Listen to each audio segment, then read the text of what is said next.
Assalamualaikum warahmatullahi wabarakatuh. Kami kelompok 3 yang beranggotakan saya Siska Sofia Nadianto dan teman saya Faiska Mega. Di sini kami akan mempresentasikan tentang bab manajemen risiko. Pendahuluan bab ini akan menjelaskan tentang risiko dan mengenalkan siklus risiko untuk memahami bagaimana manajemen risiko berjalan. Hal penting manajemen risiko yaitu risiko, manajemen risiko perusahaan, dan peranan manajemen risiko. Risiko, kategori risiko yaitu ada 4 sudut pandang.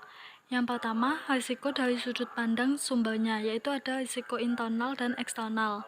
Yang kedua, ada risiko dari sudut pandang penyebab, yaitu ada risiko keuangan dan risiko operasional. Kemudian yang ketiga, risiko dari sudut pandang akibat yang ditimbulkan, yaitu ada risiko murni dan spekulatif. Kemudian yang keempat, risiko dari sudut pandang jenis, yaitu risiko politik, risiko hukum, risiko kesehatan, risiko teknologi, risiko keuangan, risiko SDM, dan lain-lain.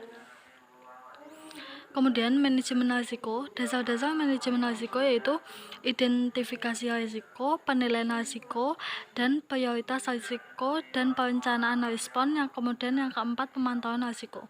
Demikian presentasi dari saya. Untuk selanjutnya akan dipresentasikan oleh rekan saya.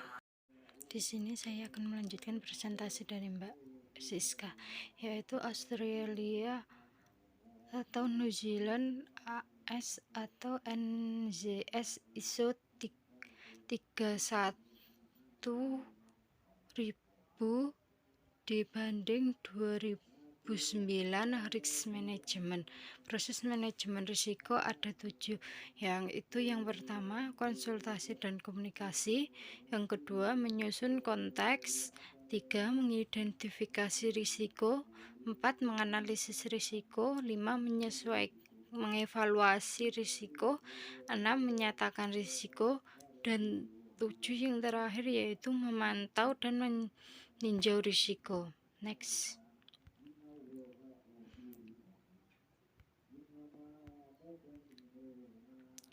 Manajemen risiko kosok ERM. Kosok ERM berisi hal-hal penting berikut. Yang pertama, ERM adalah sebuah proses. 2. ERM dilaksanakan oleh orang-orang di perusahaan. 3. ERM diimplementasikan dalam strategi yang ditetapkan bagi seluruh organisasi perusahaan. 4. Selera atau kecenderungan manajemen dalam memproses risiko harus dipertimbangkan. 5. ERM memberikan jaminan yang masuk akal dalam merespon risiko harus dipertimbangkan. 6. ERM dirancang untuk membantu perusahaan mencapai tujuan. KOSO RRM merumuskan 8 komponen manajemen risiko. Yang pertama, lingkungan internal. Yang kedua, menetapkan tujuan. Yang ketiga, identifikasi risiko. Keempat, penilaian risiko. 5. Respon risiko. 6. Kegiatan pengendalian. 7. Informasi dan komunikasi. Dan yang terakhir 8. Pemantauan. Next. Peranan audit internal dalam manajemen risiko. Beberapa alternatif peran yang dapat dilakukan auditor internal dalam manajemen risiko. Yang pertama, melakukan audit atau peninjauan atas proses manajemen risiko yang dilakukan oleh manajemen. Yang kedua, memberikan dukungan aktif yang berkelanjutan terhadap proses risiko. Yang ketiga, mengatur dan mengkoordinasi proses manajemen risiko. Yang keempat, tidak melakukan peran apapun dalam proses manajemen risiko. Next.